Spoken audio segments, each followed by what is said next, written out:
The glass tower felt like a pressure vault, soundproofed against the city's frantic, screaming pulse. It was Julian's kingdom, a minimalist fortress 80 stories above Central Park, every surface a reflection of his own obsessive control. He stood by the floor-to-ceiling window, the platinum wristwatch on his left wrist catching the weak afternoon light, a cold, heavy symbol of time that Julian Vance, CEO of the trillion-dollar logistical empire Chronoleap, believed he could bend to his will. His tailored charcoal suit felt like armor, necessary for the inevitable battle he knew was coming.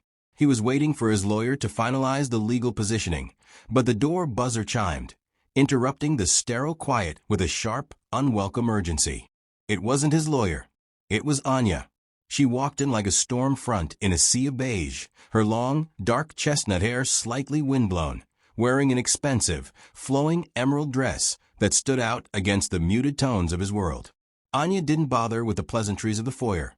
She headed straight for him, her antique gold signet ring flashing as she braced her hands on the polished marble table, her eyes fixed and burning.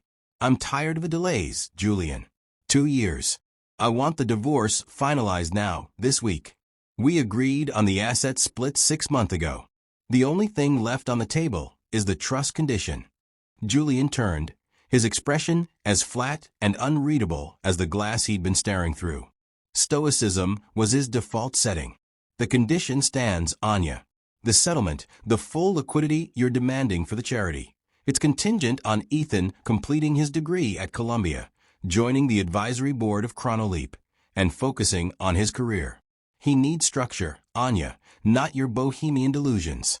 He spoke with the measured cadence of a man giving a quarterly earnings report, refusing to acknowledge the gaping emotional wound between them. He wanted control of their son's life as badly as she wanted freedom from his name. For Julian, Ethan wasn't just a son. He was the ultimate legacy asset. Anya scoffed, a brittle, painful sound. "He's 20, Julian, not a line item in your M&A brief. He hates Columbia. He hates the idea of Chronoleap. He wants to pursue his music, his art. You know this." She gestured around the vast, silent room. "This isn't life. This is a gilded cage. I need to protect him from it." The pain in her voice was raw and authentic, something Julian's rational mind could no longer process. Julian let a fractional, knowing smile touch the corner of his mouth.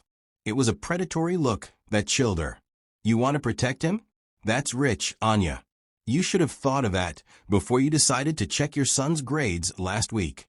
He paused, letting the silence hang, heavy with the implied threat. "Or rather his non-grades. Because Ethan hasn't attended a single class this semester. He's been failing, not just one course, but all of them. He's on academic probation, set to be expelled. Your artist is a dropout, Anya. I know he's been spending time in some abandoned loft in Bushwick, claiming he's making music, but he's simply failing. If this goes public, the scandal of the Vance heir dropping out to strum a guitar in a slum, the board won't like it. The optics for the next funding round will be terrible. If he doesn't comply, the trust fund, the legacy structure, it all vanishes. And so does your half of the settlement."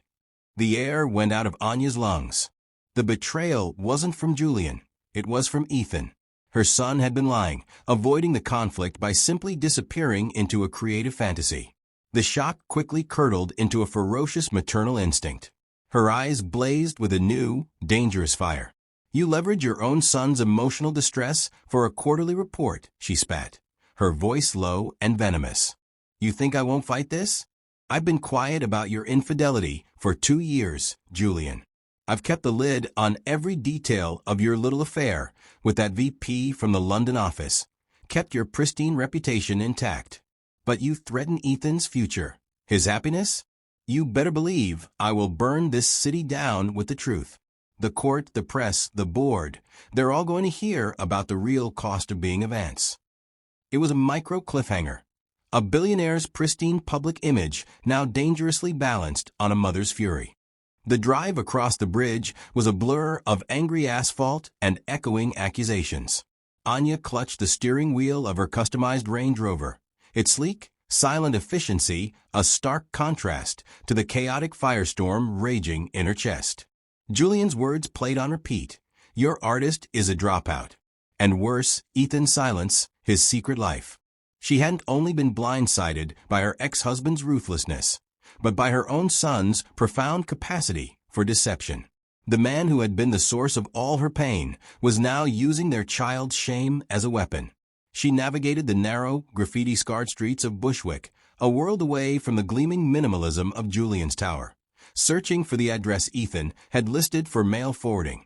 A forgotten corner of Brooklyn where warehouses were slowly giving way to hopeful, gritty art spaces. She found the building, a monolithic brick structure with fire escapes crisscrossing the faded walls like scars. The loft door was battered steel, and she knocked, a sharp, authoritative rhythm that was all Julian. A moment later, Ethan opened it, wearing a faded band tee and paint-splattered jeans. His textured, dark hair was messy, and he looked immediately caged and guilty. The worn leather cuff bracelet on his wrist was the only thing grounding him. The space behind him was a testament to his passion. Speakers stacked high, wires snaking across the floor, and a lone spotlight illuminating a keyboard rig. It smelled of stale coffee, creative exhaustion, and fierce ambition. "Mom, what are you doing here?" Ethan asked, his voice flat with immediate dread. Anya pushed past him, her eyes scanning the raw space. "Don't mom me, Ethan. I just came from your father's office. I know. I know you dropped out of Columbia. I know you're about to be expelled." She turned to face him, the concern overriding the anger for a moment. "Why, sweetheart? Why would you lie to me? Why risk everything?" Ethan threw his hands up, instantly defensive. "Because I knew this would happen. You'd come here, you'd be upset, and then you'd make me go back and play the game. Columbia was suffocating, Mom. I was going to fail trying to memorize logistics algorithms I don't care about. I am not him. I can't be Julian Vance, Jr. If I stayed there, I'd be dead inside. I needed to breathe." He lowered his voice, the defiance crumbling into genuine pain. "I know I messed up, but I was terrified of Dad's reaction. Terrified of disappointing you, too. This music, this is my life. It's the only thing that feels real." His confession, ragged and honest, hit her harder than Julian's legal threats. Anya saw not a defiant 20-year-old, but a terrified boy burdened by a billionaire's expectation. She moved toward him, her hand going to his cheek. "We will fix this. But your father isn't playing fair, Ethan. He's using this as leverage in the divorce. He wants to cut off the trust, control everything, ruin my chances to escape him completely unless you go back and become his corporate clone."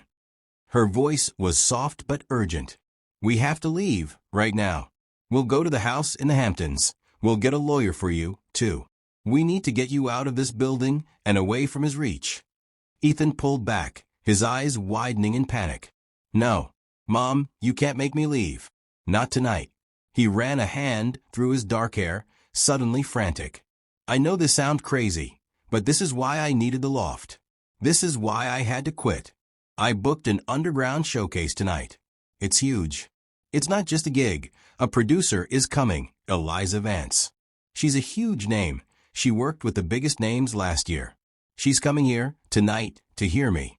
If she likes what she hears, I don't need Julian's money. I don't need Columbia. I just need tonight." The secret was out, but the risk was astronomical. They were standing at the precipice of both financial and artistic destiny.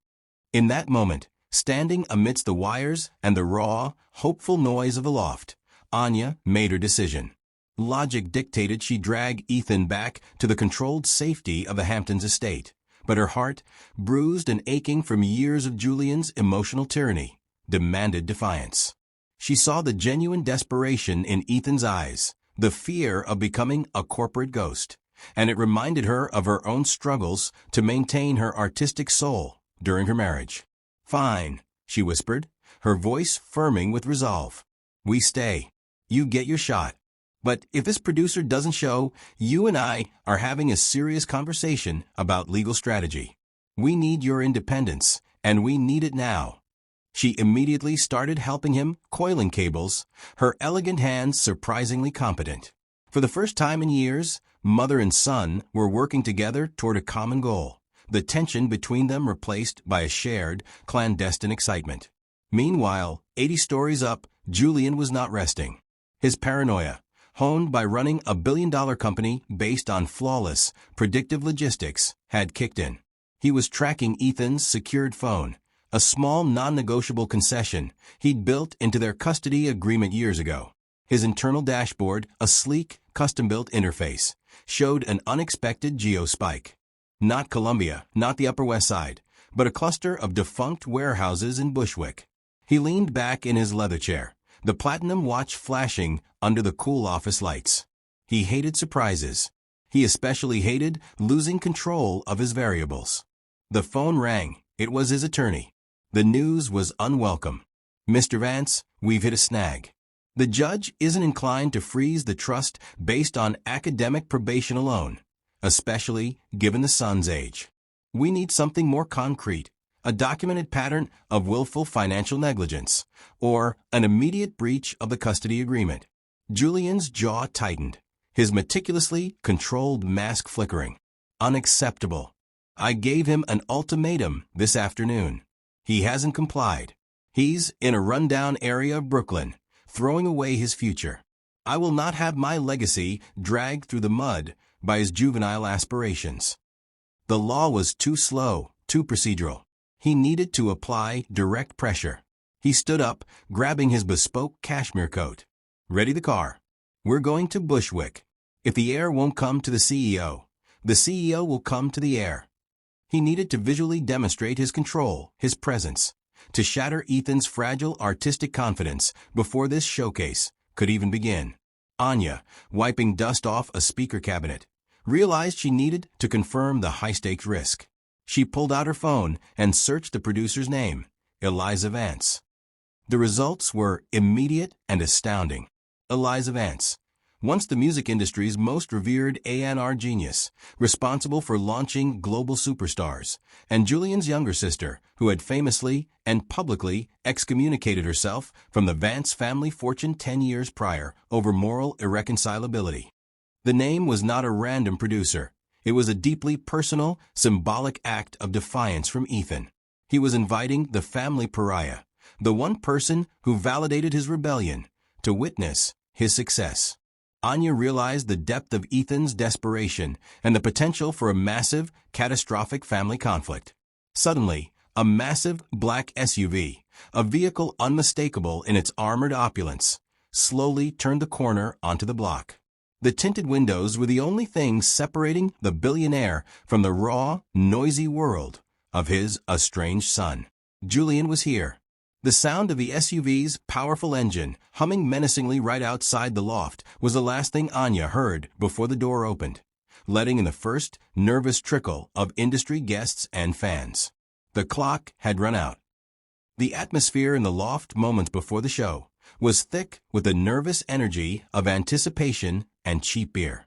Then the steel door hissed open, and the mood fractured. Julian Vance, impeccably tailored, utterly out of place, and radiating the cold, silent authority of the 1%, stepped inside. The sheer contrast between his bespoke charcoal suit and the distressed walls was so jarring that the low murmur of the crowd died instantly. He looked less like a concerned father and more like an executive performing a hostile takeover. His eyes, fixed and unwavering, scanned the room until they locked onto his target, Ethan, standing near the makeshift stage. Before Julian could take 3 decisive steps, Anya was there, moving with the speed of pure, protective adrenaline. Her elegant emerald dress swirled as she planted herself directly between Julian and the stage. "Don't you dare," she hissed, keeping her voice low but razor-sharp. "Not tonight, Julian. This is about his future, his happiness, not your board's confidence index." Julian looked down at her, his expression a masterpiece of cold disappointment. "Move, Anya. He is coming with me. He has made a mockery of his position and my generosity. This pathetic garage band fantasy ends now. The spectacle you're trying to create is embarrassing. I will not allow him to sabotage his own life." "Sabotage?" Anya's voice rose, cracking the control she tried to maintain. "You're the saboteur. You suffocated him with your expectations. You leveraged his life just to get a better seat at the divorce table. You want control, Julian?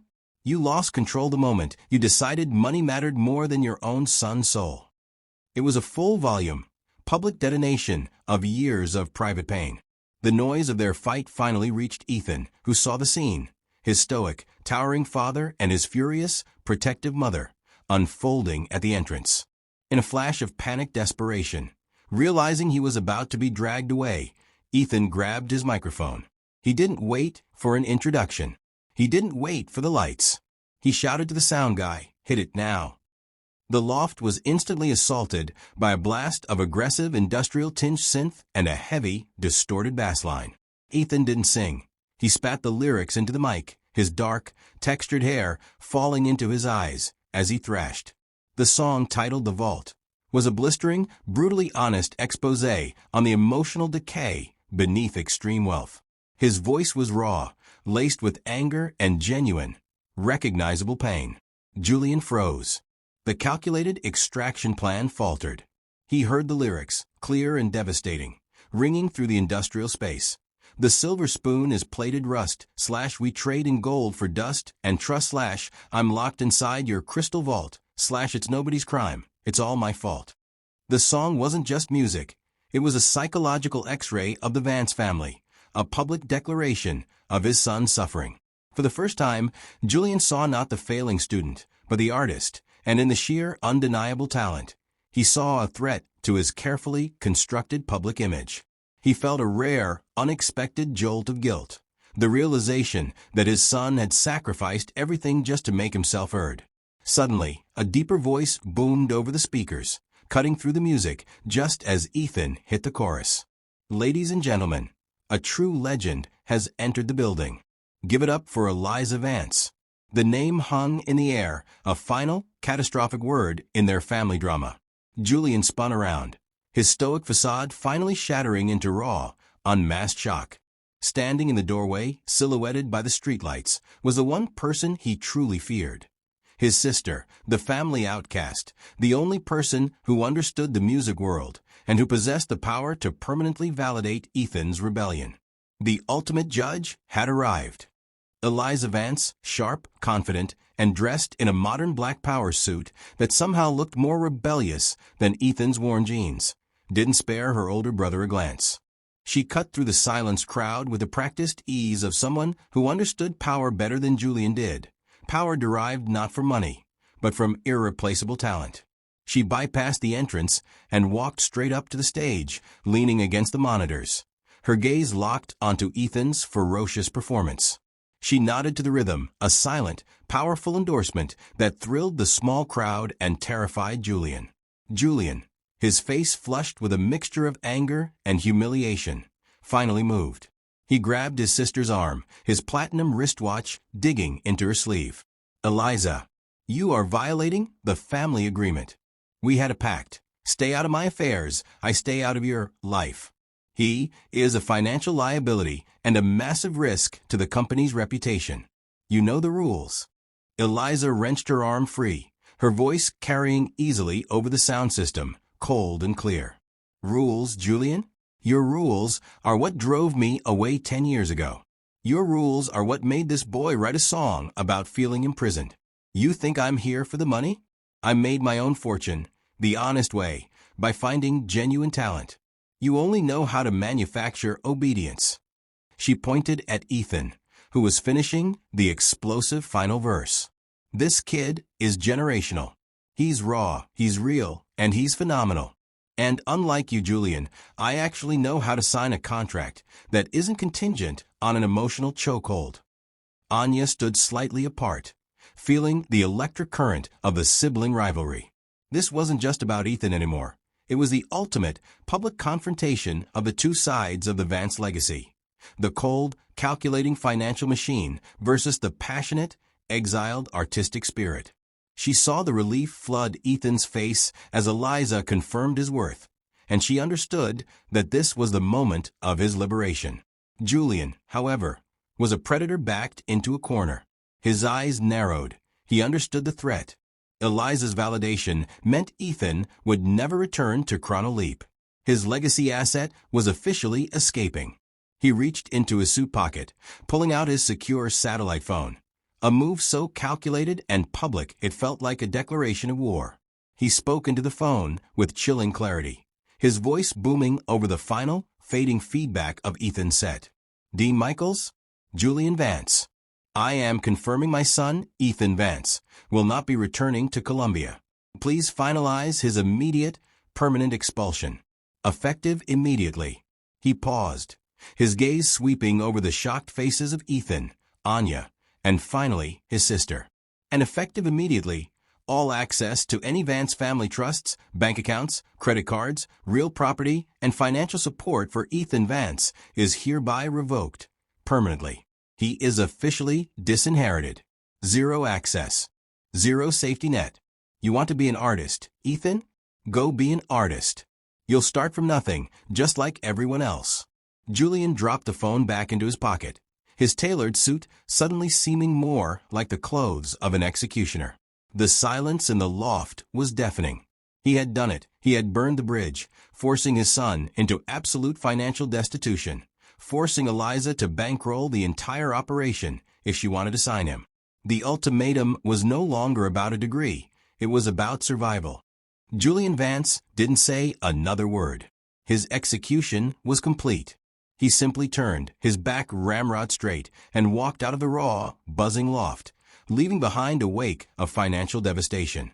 The steel door closed with a heavy thud, sealing Ethan into his new reality, a phenomenal artist, but now absolutely penniless and officially exiled. The sound of the retreating engine of his black sedan was the sound of Julian's final, ruthless judgment. As the shock began to recede, Eliza stepped forward. She put her hands on Ethan's shoulders, her expression intense but validating. "He is an idiot," she declared, loud enough for the still-stunned crowd to hear. "Julian just confirmed the one thing that will make you a legend. Authenticity. No trust fund cushion, no corporate safety net. You are purely dependent on your talent, Ethan. Congratulations. That track was incendiary. We're signing you. My label is financing the first record, no advances from you. We start tomorrow. Welcome to the real world, nephew." The relief that washed over Ethan's face was total. The gamble had paid off, but at a staggering, life-altering cost. Outside, Anya ran to intercept the black sedan just as it was pulling away. She pounded on the bulletproof window until the driver reluctantly paused. Julian lowered the window barely an inch, his silver-streaked hair gleaming in the streetlight. "I have nothing left to say, Anya." "Yes, you do," she retorted, leaning down, her voice laced with sudden, cold understanding. "This wasn't about the board. This was about your father. This is how you felt when he told you the same thing, isn't it? When he found out you weren't going into his manufacturing business, but wanted to launch a tech startup instead. He cut you off. He made you feel small and ashamed. You spent 40 years trying to prove he was wrong about you by being the biggest, most controlling man in the world. And now you've done the exact same thing to your son.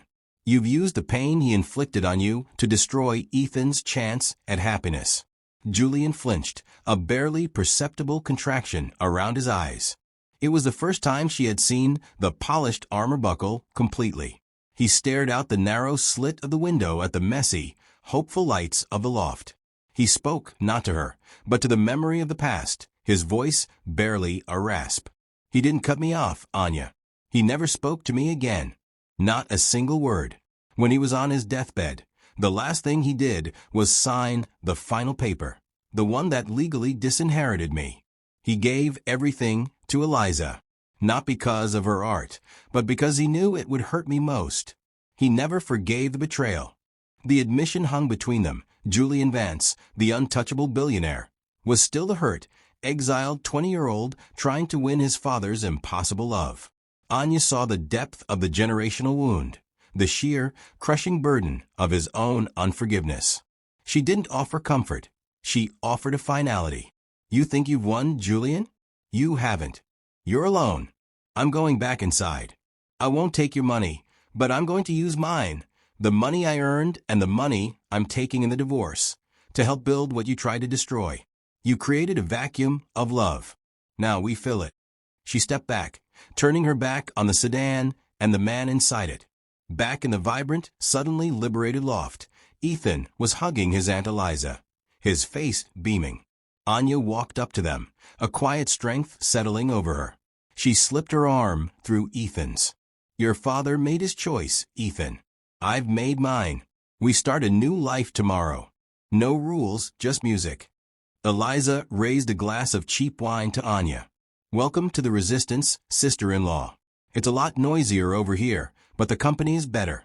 The two women, once rivals for Julian's attention, now stood shoulder to shoulder, an unlikely, powerful alliance, forging a path forward for the exiled heir, finally free of the cold control of the Vance name. Thanks for watching. More stories are coming soon.